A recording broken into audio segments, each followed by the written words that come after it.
नमस्कार साथियों। आज हम लोग करंट अफेयर, जो स्पीडी करंट अफेयर है, उसको कवर करेंगे, जो 1 जनवरी 2025 से लेकर 1 दिसंबर 2025 तक दिया गया है।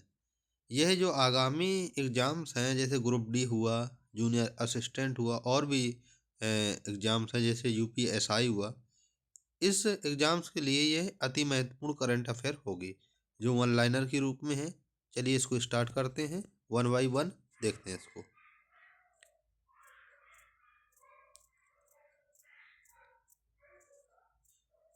तो हम लोग प्रारंभ करते हैं। तो पहले देख लेते हैं कि जितने भी भारत में संवैधानिक पद हैं, निकाय हैं, उनके अध्यक्ष कौन हैं। तो पहले देख लेते हैं हम लोग। जैसे राष्ट्रपति, भारत के राष्ट्रपति का नाम क्या है? द्रौपदी मुर्मू। ये 15वें क्रम की राष्ट्रपति के रूप में चुनी गई हैं, तो ये आपको याद रखना है। जैसे उपराष्ट्रपति भारत की कौन है? तो सीपी राधाकृष्णन भारत के उपराष्ट्रपति हैं। ये 15वें क्रम के, आपको क्रम याद रखना है, ये कौन से क्रम के हैं? 15वें क्रम के हैं। प्रधानमंत्री कौन है भारत के? नरेंद्र मोदी, ये भी 15वें क्रम के प्रधानमंत्री हैं। तो ये तीनों आपको याद रखना है। और भारत के मुख्य न्यायाधीश कौन है सर्वोच्च न्यायालय के? जो अनुच्छेद 124 के तहत भारत का सर्वोच्च न्यायालय है, ये सूर्यकांत शर्मा जी हैं, जो 53वें क्रम के हैं। तो ये आपको याद रखना है। जैसे महान्यायवादी, तो महान्यायवादी जो जिसको अटॉर्नी जनरल ऑफ इंडिया बोलते हैं, आर वेंकट रमणी हैं, जो 16वें क्रम के हैं, यानी कि 16वें नंबर के हैं। सॉलिसिटर जनरल ऑफ इंडिया कौन है भारत के? वो है तुषार मेहता जी हैं। जैसे राष्ट्रीय हरित न्यायाधिकरण, जिसको NGT या नेशनल ग्रीन ट्रिब्यूनल जिसको बोलते हैं, उसके जो अध्यक्ष हैं वो है न्यायमूर्ति प्रकाश श्रीवास्तव। तो ये आपको याद रखना है। जैसे GST अपीली न्यायाधिकरण के अध्यक्ष कौन है? संजय कुमार मिश्रा को बनाया गया है। तो ये भी आपको याद रखना, क्योंकि ये पहले हैं इसलिए इम्पोर्टेंट है। तो ये आपको याद रखने हैं, क्योंकि ये सीधे सीधे प्रश्न पूछ लिए जाते हैं। आपको जैसे याद होना चाहिए कि सभापति राज्यसभा के कौन है? तो सभापति राज्यसभा के वही होते हैं जो भारत के उपराष्ट्रपति हैं। तो CP राधाकृष्णन है। ऊपर बताया गया है कि 15वें क्रम के हैं। ठीक है, तो ये इंपॉर्टेंट है, बाकी तो इतने इंपॉर्टेंट नहीं है। आपको लोकसभा अध्यक्ष याद होना चाहिए, ओम बिरला जी है, और ये कौन सी 18वीं लोकसभा के अध्यक्ष हैं। तो ये आपको याद रखना है। बाकी और इम्पोर्टेंट में आगे देख लेते हैं। जैसे भारत के मुख्य निर्वाचन आयुक्त, आपको याद होना चाहिए भारत के मुख्य निर्वाचन आयुक्त कौन है? तो ज्ञानेश कुमार है, और यह 26वें नंबर के हैं।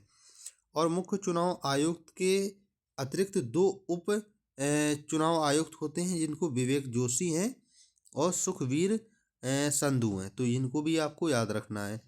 और अन्य महत्वपूर्ण नियुक्तियां कौन कौन सी हैं 2025 में, वो देख लेते हैं। जैसे नियंत्रक एवं महालेखा परीक्षक CAG, अनुच्छेद 148 में CAG का वर्णन है। के संजय मूर्ति 15वें क्रम के हैं। तो ये आपको इम्पोर्टेंट है, ये आपको याद रखना है। महालेखा नियंत्रक TC कल्याणी है, 29वें क्रम के हैं। ये आपको याद रखना है। ये 2 आपको याद रखना इम्पोर्टेंट है। सशस्त्र सेनाओं के प्रमुख के रूप में देख लिया जाए तो आपको सर्वोच्च सेनापति, आपको पता है कि राष्ट्रपति होते हैं, जो द्रौपदी मुर्मू जी है। जैसे वायुसेना अध्यक्ष कौन है भारत के? तो अमरप्रीत सिंह है। आपको याद रखना है कि अमरप्रीत सिंह 28वें क्रम के वायुसेना अध्यक्ष है। नौसेना अध्यक्ष कौन है? तो ये भी आपको याद रखना है, दिनेश कुमार त्रिपाठी जी हैं नौसेना अध्यक्ष। और थल सेना अध्यक्ष कौन है? उपेंद्र द्विवेदी जी हैं। इनको आपको याद रखना है। ये चीफ ऑफ डिफेंस स्टाफ, जिसको CDS बोलते हैं, वो अनिल चौहान जी हैं। तो इसको भी आपको याद रखना है। तो ये इंपॉर्टेंट है, आपको ये चारों पद याद रखना है, वायुसेना अध्यक्ष, नौसेना अध्यक्ष, थल सेना अध्यक्ष और चीफ ऑफ डिफेंस स्टाफ, यानी कि जिसको CDS बोलते हैं। तो ये आपको इतने पद याद रखना है। ठीक है, तो और जो जो इम्पोर्टेंट पद है, जैसे कैबिनेट सचिव कौन है? जैसे टीवी सोमनाथन है, ये इंपॉर्टेंट है।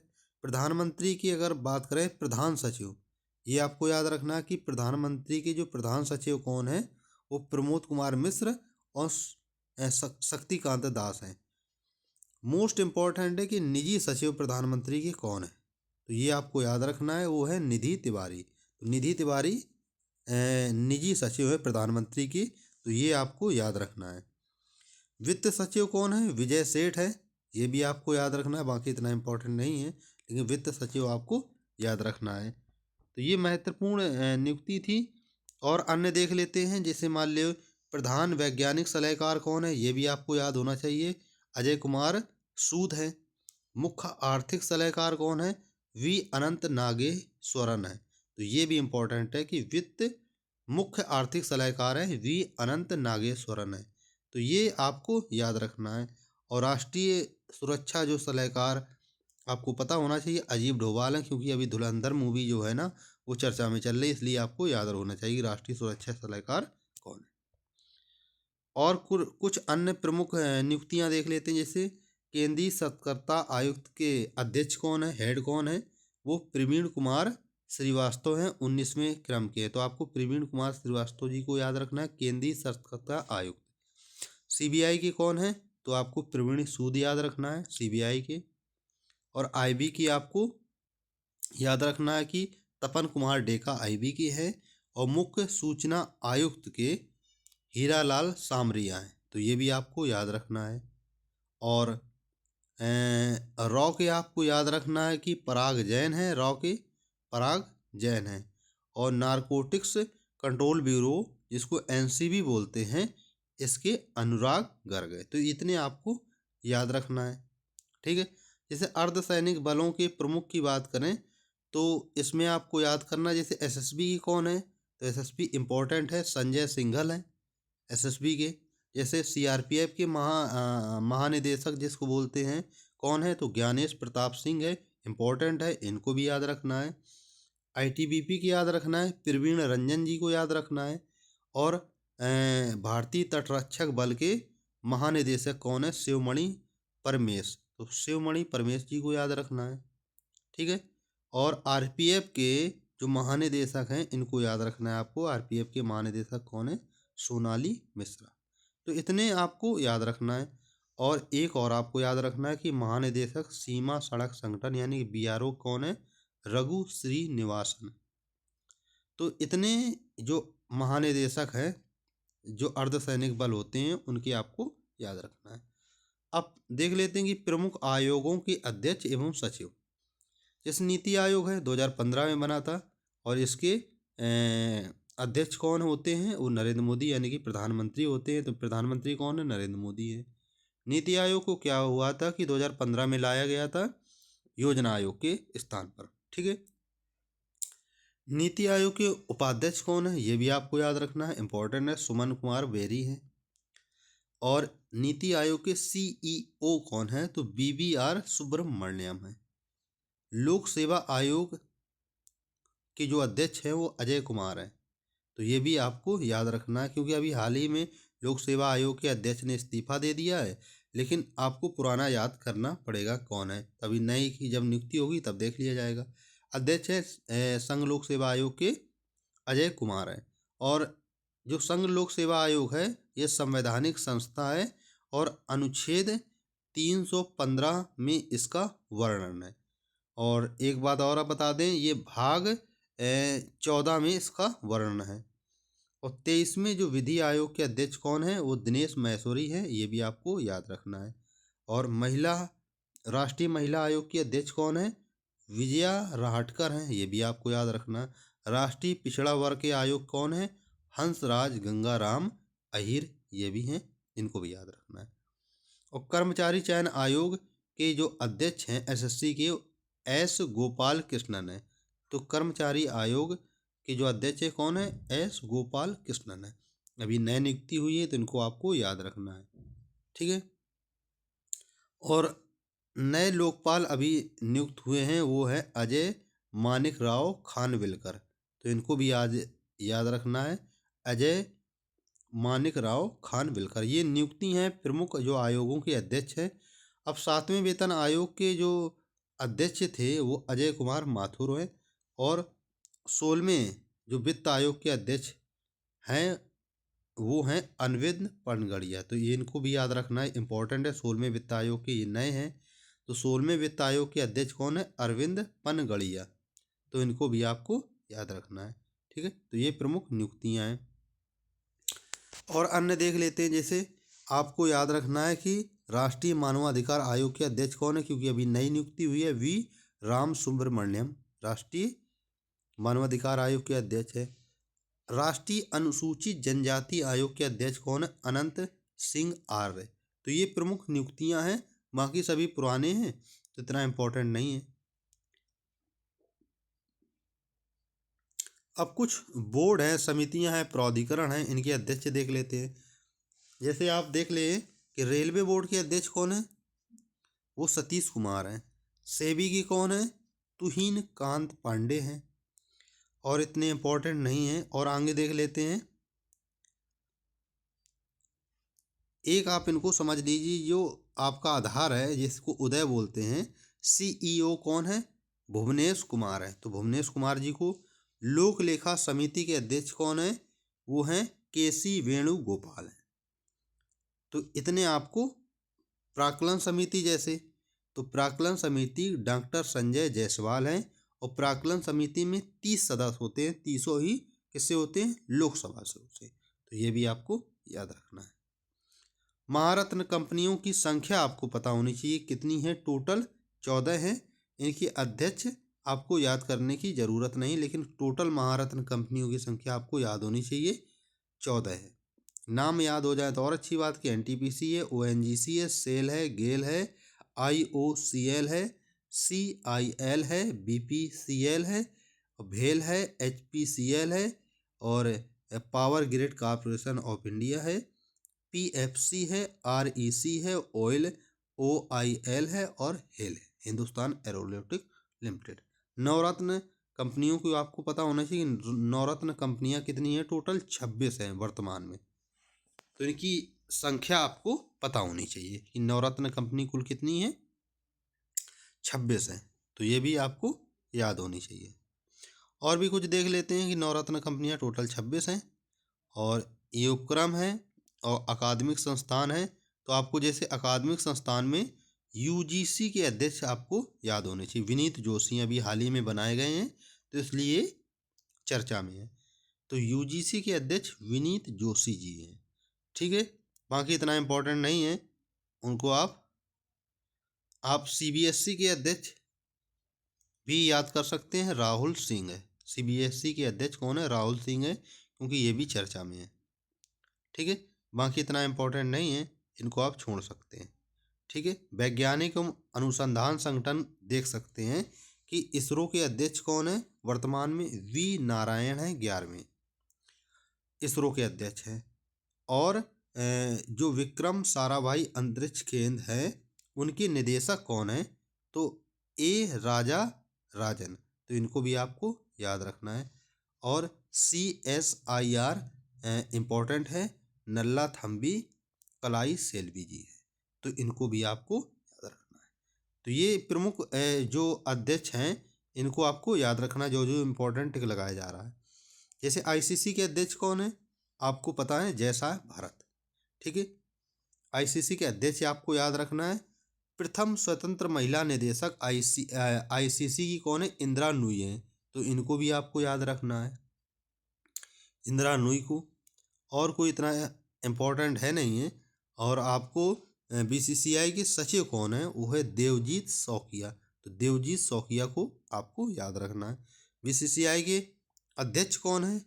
तो मिथुन मनहास आपको अध्यक्ष है, तो ये भी आपको याद रखना है। बाकी तो इतना इम्पोर्टेंट नहीं है। आपको जैसे इरडाई, भारतीय बीमक नियामक और विकास प्राधिकरण, इरडाई के अध्यक्ष कौन है? वो हैं अजय सेठ, तो ये भी आपको याद रखना है कि इरडाई के अध्यक्ष अजय सेठ हैं। अब जैसे भारतीय साधारण बीमा निगम, जिसको बोलते हैं GIC, देवेश श्रीवास्तव हैं, ये अभी हाल ही में इनकी नियुक्ति हुई है। LIC की तो पुराने हैं, सिद्धार्थ मेहंती, ये भी आप याद कर सकते हैं LIC के। ठीक है, अध्यक्ष कौन है। तो ये प्रमुख आयोगों के अध्यक्ष हैं, इनको आप देख सकते हैं। और बाकी आप देख सकते हैं जैसे फिक्की के महासचिव कौन है, शैलेश पाठक हैं, काफ़ी पहले इनकी नियुक्ति हुई थी। एसोचैम के जो अध्यक्ष हैं इनकी अभी हाल ही में नियुक्ति हुई है, निर्मल कुमार मिंडा है। तो निर्मल कुमार मिंडा एसोचैम के अध्यक्ष हैं, अभी इनकी नियुक्ति हुई है, तो ये आप देख सकते हैं। तो आरबीआई की जो अध्यक्ष हैं इनको आपको याद रखना है कि आरबीआई के नए अध्यक्ष कौन है, संजय मल्होत्रा हैं, 26वें क्रम के। तो ये आरबीआई के अध्यक्ष हैं, इम्पोर्टेंट है। और आरबीआई के मुख्य वित्तीय अधिकारी आरबीआई कौन है, सुधा बालकृष्णन, इनको भी आपको याद रखना है, ठीक है। और भारतीय स्टेट बैंक के अध्यक्ष कौन है, चल्ला श्रीनिवासुलु शेट्टी, तो इनको भी आपको याद रखना है। बाकी इतने इम्पोर्टेंट है नहीं, इनको थोड़ा जानकारी और देख लीजिए। 30 अगस्त 2019 को 10 सार्वजनिक क्षेत्र के बैंकों का 4 बड़े सार्वजनिक क्षेत्र के बैंकों में विलय के बाद वर्तमान में भारत में सार्वजनिक क्षेत्र के बैंकों की संख्या 12 होगी। यानी कि जो सरकारी बैंकें हैं वो कुल कितनी हैं, 12 है। इलाहाबाद बैंक का विलय इंडियन बैंक में कर दिया गया था। ये देख लीजिए कि इलाहाबाद बैंक का विलय किस में किया गया था, इंडियन बैंक में किया गया था। आंध्रा बैंक का विलय किस में किया गया था, यूनियन बैंक ऑफ इंडिया में। तो ये भी आपको याद रखना है कि आंध्रा बैंक का यूनियन बैंक ऑफ इंडिया में कर दिया।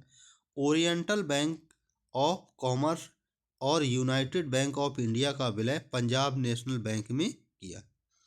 सिंडिकेट बैंक का जो विलय किया गया था वो केनरा बैंक में किया गया था। विजया और देना बैंक का विलय बैंक ऑफ बड़ौदा में कर दिया गया था। तो ये आपको इम्पोर्टेंट है, याद रखना है, ठीक है।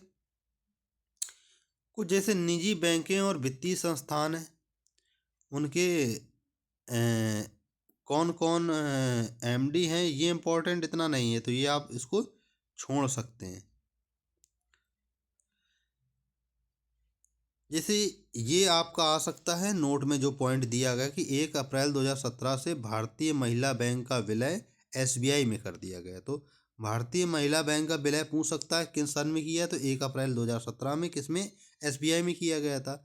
1 अप्रैल 2015 से आईएनजी विश्व बैंक का विलय कोटक महिंद्रा बैंक में हो गया है। जो हाल ही में लक्ष्मी विलास बैंक का विलय सिंगापुर के डीबीएस बैंक की भारतीय शाखा में किया गया है। तो ये भी आपको याद रखना है।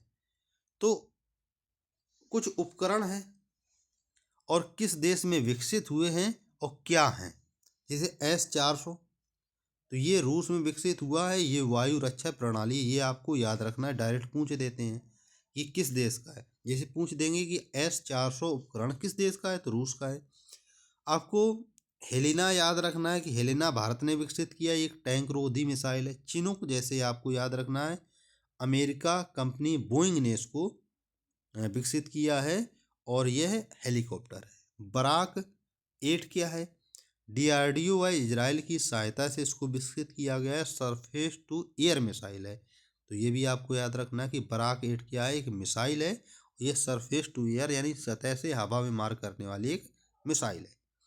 तो ये पूछ देगा कि डीआरडीओ ने किस देश की सहायता से इसको विकसित किया है, तो आपको पता होना चाहिए इजराइल की सहायता से।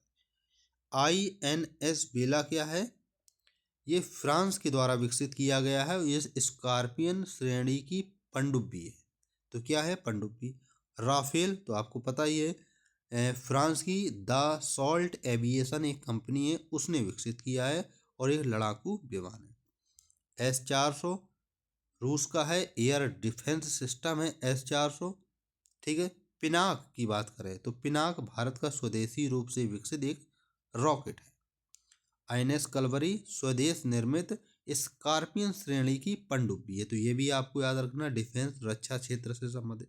अपाची किसका है, अमेरिका का है, लड़ाकू हेलीकॉप्टर है। तो ये इंपॉर्टेंट है रक्षा उपकरण, इनको आपको याद करना है, ठीक है। और आगे देख लेते हैं कुछ तथ्य। अंतर्राष्ट्रीय संगठन और संस्थानों के प्रमुख, जैसे संयुक्त राष्ट्र संघ की स्थापना कब होती है, 1945 में होती है। इनके जो सचिव हैं इस समय, महासचिव, वह एंटोनियो गुतेरस हैं, कहाँ के, पुर्तगाल के। तो ये आपको याद रखना है। संयुक्त राष्ट्र संघ, जिसको हम यूएनओ बोलते हैं। तो ये आपको याद रखना है। अब संयुक्त राष्ट्र जो महासभा के 80वें सत्र के अध्यक्ष कौन है, ये भी आपको याद रखना है। तो एलावेना बेरबॉक जर्मनी की हैं, ये 80वें सत्र की अध्यक्ष हैं संयुक्त राष्ट्र महासभा की। तो ये आपको याद रखना है, इंपॉर्टेंट है। 80वें सत्र में संयुक्त राष्ट्र महासभा की अध्यक्ष कौन बनी थी, तो एनालेना बेरबॉक जर्मनी की। ठीक है। संयुक्त राष्ट्र संघ के विशिष्ट अधिकारी की बात कर लें तो इसमें अगर हम बात करें तो आईएमएफ की पूछ सकते हैं। तो आईएमएफ की कौन है, इंपॉर्टेंट है, और क्रिस्टेनिया जॉर्जी एवा बुल्गारिया की है, अभी हाल ही में नियुक्ति हुई थी क्रिस्टालिया जॉर्जी एवा बुल्गारिया की। अंकटाड की अध्यक्ष कौन है, तो रेबेका ग्रिस्पेन कोस्टारिका की है। यूनेस्को की अध्यक्ष कौन है, आंद्रे एजोले है, फ्रांस की हैं। तो ये भी आपको याद रखना है। यूनिसेफ की जैसे इंपॉर्टेंट है, कैथरीन रसेल अमेरिका की है। ठीक है। जैसे WHO की अध्यक्ष कौन है, विश्व स्वास्थ्य संगठन की 7 अप्रैल को विश्व स्वास्थ्य दिवस मनाया जाता है, टेड्रोस अधानोम। ठीक है। UNDP जिसको संयुक्त राष्ट्र विकास कार्यक्रम कहते हैं, इसकी जो अध्यक्ष है वो अचीम स्टेनर हैं, ब्राजील जर्मनी की। ठीक है। सार्क जिसको दक्षेस बोलते हैं, मोहम्मद गुलाम सरवर बांग्लादेश के इसके महासचिव। तो ये भी आपको याद रखना है। अंतर्राष्ट्रीय व क्षेत्रीय संगठन की बात करें, जैसे यूरोपीय परिषद की बात करें तो इसकी अध्यक्ष एंटोनियो कोस्टा है, जो पुर्तगाल के। तो ये भी आपको याद रखना है। राष्ट्रमंडल यानी कॉमनवेल्थ गेम अभी हाल ही में नियुक्ति हुई, शार्ली आयोरकर बोचवे बोचे घाना के हैं। ठीक है। यूरोपीय आयोग की अध्यक्ष अभी चुनी गई हैं, उर्सुला वान डेर लेन जर्मनी की। तो ये भी इम्पोर्टेंट है। नाटो बहुत ही चर्चा में, क्योंकि जर्मनी और रूस और यूक्रेन के बीच युद्ध छिड़ा था, और नाटो की वजह से छिड़ा था। नाटो में कुल 32 देश हैं, ये भी आपको याद रखना है। मार्क रूटे नीदरलैंड के इसके महासचिव। आसियान के महासचिव कौन है, डॉक्टर काओ किम होर्न कंबोडिया के हैं। तो ये भी आपको याद रखना है। तो इंटरपोल को याद रखना है कि इंटरपोल के महासचिव कौन है, वाल्डेसी उर्किजा ब्राजील की है। तो ये भी आपको याद रखना है। जो अंतर्राष्ट्रीय न्यायालय है इसका मुख्यालय द हेग में है, नवाब सलाम लेबनान के इसके क्या है, प्रेसिडेंट यानी कि अध्यक्ष है। नासा के अध्यक्ष कौन है, तो जेनेट पेट्रो नासा के अध्यक्ष हैं, ये भी आपको याद रखना है। और एनडीबी जो न्यू डेवलपमेंट बैंक है, जिसकी स्थापना 2014 में की गई थी, इसके डिल्मा रूसेफ ब्राजील के इसके अध्यक्ष है, ये भी आपको याद रखना है। ठीक है। जो शरणार्थी के संरक्षण की बात करता है, जिसको हम संयुक्त राष्ट्र शरणार्थी उच्चायुक्त बोलते हैं, इनके जो प्रमुख हैं इनके जो उच्च आयुक्त हैं वो फिलिपो ग्रांडी इटली के। तो ये भी आपको याद रखना है। ठीक है। बिम्स्टेक को आपको याद रखना है, क्योंकि ये एशियन भारत के इनके अध्यक्ष हैं, महासचिव हैं। इंद्रमणि पांडे भारत के हैं। तो ये भी आपको याद रखना है, इंद्रमणि पांडे भारत के हैं महासचिव बिम्स्टेक के। तो ये भी आपको याद रखना है। अब कुछ चर्चित महिलाएं देख लेते हैं, कौन कौन सी चर्चित महिलाएं हैं। जैसे भावना चौधरी क्यों चर्चा में हैं, क्योंकि उनको बीएसएफ एयर विंग की पहली महिला फ्लाइट इंजीनियर बनाया गया। किनको, भावना चौधरी की।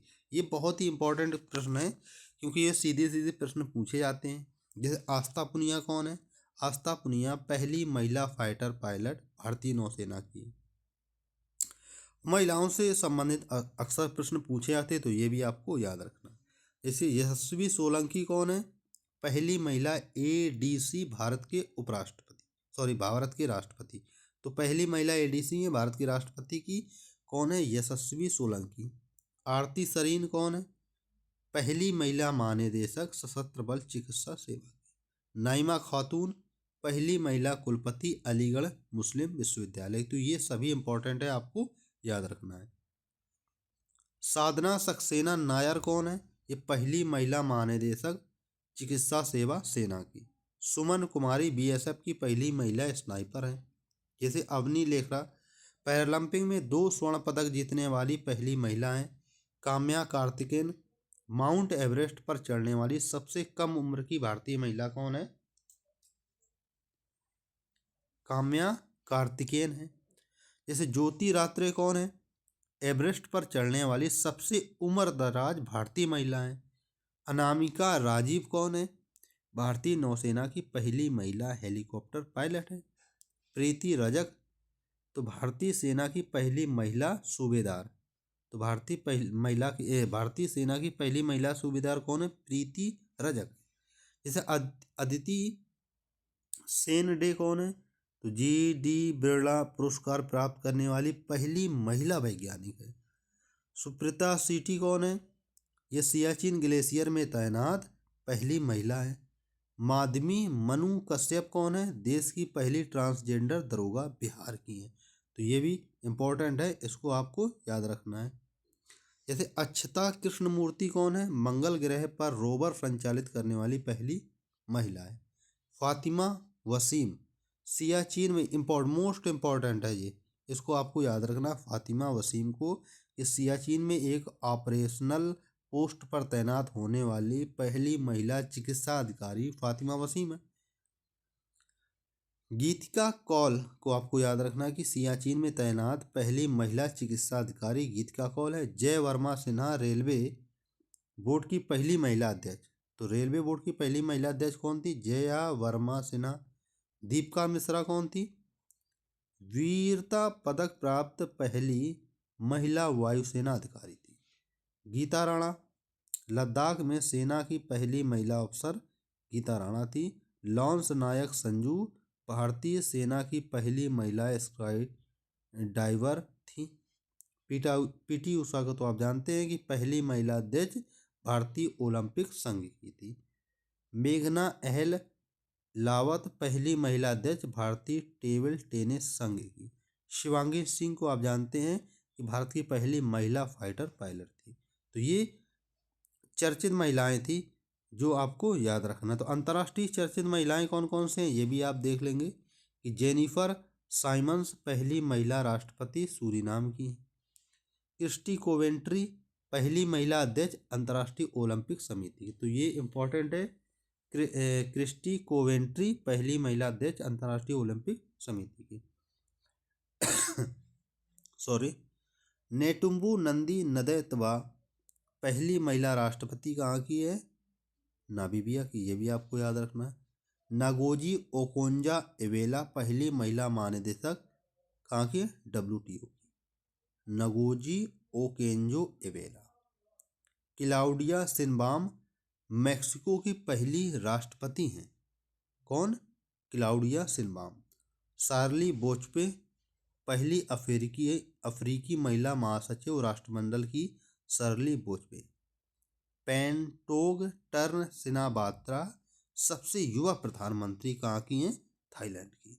जुडिस सुमिनवा तुलुका पहली महिला प्रधानमंत्री कांगो की हैं। और रॉबर्टा मोत्सोला पहली महिला अध्यक्ष यूरोपीय संसद की। तो सेलेस्टे सैलो विश्व मौसम विज्ञान संगठन की पहली महिला महासचिव है। तो इनको भी आपको याद रखना। जैसे मैनुअल रोका बोटे इक्वेडोरियल गिनी की पहली महिला प्रधानमंत्री है। जैसे डीना बोलुआर्ड पेरू की पहली महिला राष्ट्रपति हैं। जॉर्जिया मेलोनी इटली की पहली महिला प्रधानमंत्री। तो ये आपको याद रखना है, ठीक है, जो प्रमुख चर्चित अंतर्राष्ट्रीय महिलाएं।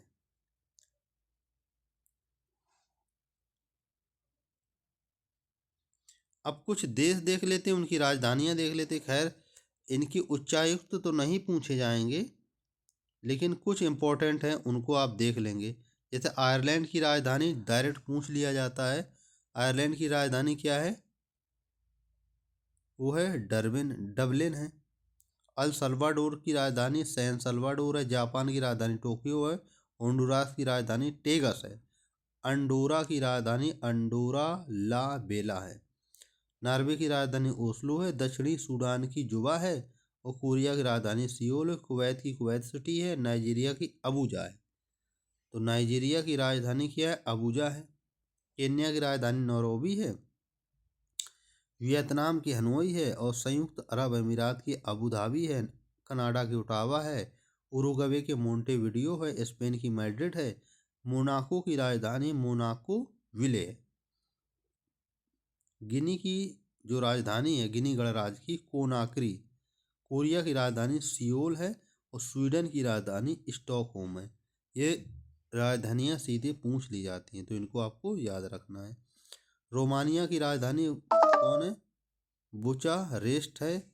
और मलावी की लिलोंगवे है। और पापुआ न्यूगिनी की राजधानी पोर्ट मोरेस्बी है। तुवालू की जैसे राजधानी क्या है? फुनाफुटी है। हंगरी की राजधानी बुखापेस्ट है। ग्वाटेमाला ग्वाटेमाला सिटी है। और तिमोर लिस्ते की राजधानी दिल्ली है। मिस्र की कायरा है। दक्षिणी सूडान की जुबा है। इजराइल की राजधानी जेरूसलम है। तो जेरूसलम कहाँ की राजधानी? इजराइल की। जैसे लातविया की राजधानी कौन है? रीगा। ओमान की मस्कट है। आसियान एक दक्षिण पूर्व एशिया के कई देशों का संगठन है। तो आसियान में कुल 11 सदस्य, तिमोर लेस्ते में 11वां सदस्य बना था। पोलैंड की राजधानी वारसा है। मांडोवा की राजधानी चिसिनाउ है। तो चिसिनाउ किसकी है? मांडोवा की। तो माल्डोवा की। माली की राजधानी बमाको। जाम्बिया की राजधानी लुसाका। किर्गिज की राजधानी बिश्केक है। और बुल्गारिया की सोफिया। जॉर्जिया की तिबिलिसी है। तिबिलिसी है। तो ये भी आपको याद रखना है।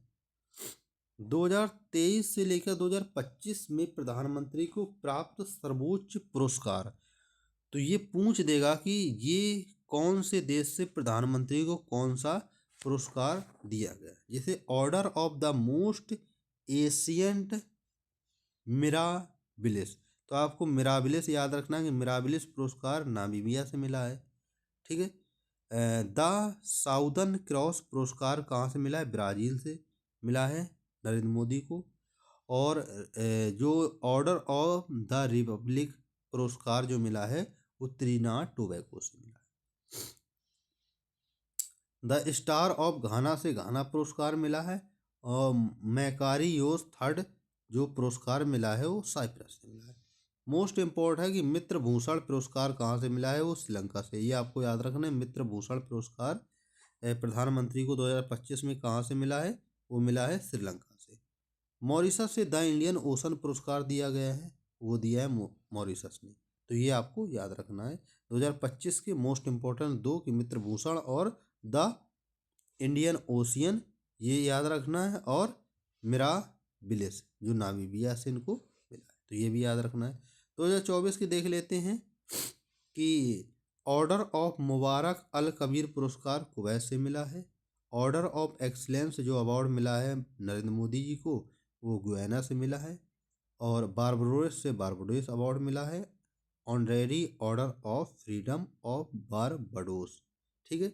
डोमिनिकिया अवार्ड ऑफ ऑनर डोमिनिका से मिला है। और नाइजर से नाइजर अवार्ड मिला है। और order of Saint Andrews the apostle रूस से मिला है। तो ये प्रमुख पुरस्कार मिले हैं। ठीक है।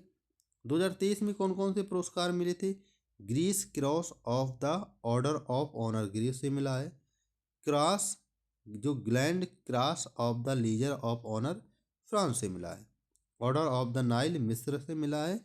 और companion of the order of लोगोहू Papua New Guinea से मिला है। Companion of the order of Fiji से फिजी मिला है। पलाऊ से पलाऊ मिला है। तो ये प्रमुख आपको याद रखना है कि कहाँ कहाँ से पुरस्कार प्रधानमंत्री नरेंद्र मोदी को मिले। 76वां गणतंत्र दिवस 2025 को आयोजित किया गया था। कौन से क्रम का? तो ये भी आपको याद रखना है 76वां। इसमें मुख्य अतिथि कौन थे? वो थे प्रबोतो सुबियांतो, इंडोनेशिया के राष्ट्रपति थे। और ये इंडोनेशिया के चौथे व्यक्ति थे जो भारत आए थे गणतंत्र दिवस पे। तो ये भी आपको याद रखना है। दूसरा पॉइंट क्या याद रखना है कि इस वर्ष की थीम क्या थी गणतंत्र दिवस की? वो थी स्वर्णिम भारत विरासत और विकास। तो ये याद रखना है। सर्वश्रेष्ठ झांकी उत्तर प्रदेश को मिली थी क्योंकि महाकुंभ हुआ था 2025 में विरासत और विकास। मुख्य अतिथि गणतंत्र दिवस 2024 की याद रखना कि फ्रांस के इमानुएल मैक्रोन थे, और 2023 की कौन थे, वो मिस्र के अब्देल फतेह अल सीसी। तो ये भी आपको याद रखना। 2025 में डिक्शनरी ऑफ जो वर्ड चयनित किया गया था, वो ऑक्सफोर्ड ने कोई वर्ड नहीं चेंज किया, मरियम वेस्टर ने कोई नहीं, कैम्ब्रिज ने कोई नहीं, कोलिंस ने 2025 का जो वर्ड चूज किया है वो वाइव कोडिंग। तो ये आपको याद रखना कि वाइव कोडिंग 2025 का word of the year word है, ठीक, इसके कोलिंस के द्वारा। तो ये भी आपको याद रखना है, ठीक है।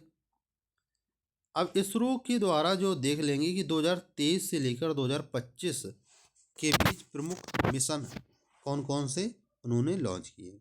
तो CMS-03 जो मिशन है 2 नवंबर 2025 को इसको लॉन्च किया। प्रक्षेपण यान, किस प्रक्षेपण यान से, LV-M3M5। तो रॉकेट कौन था, LV-M3M5। तो ये निसार, निसार क्या है, भारत और नासा यानी इसरो और नासा का संयुक्त अभियान है निसार, और ये 30 जुलाई 2025 को इसको GSLV F-60 रॉकेट से इसको लॉन्च किया गया। EXIM-4 मिशन भारतीय अंतरिक्ष यात्री का एक मिशन है जो 25 जून 2025 को भेजा गया था। EOS-9 असफल रहा था जो PSLV C-61 के द्वारा इसको भेजा गया था। NBS-02 100वां मिशन था, इम्पोर्टेंट है, याद रखना, 100वां मिशन है, और इसको 29 जनवरी 2024 को GSLV F-50 के द्वारा इसको प्रक्षेपण किया गया था। बाकी इतना इम्पोर्टेंट नहीं है क्योंकि ये 2024 की थे, 2025 को आपको याद रखना है, ठीक है।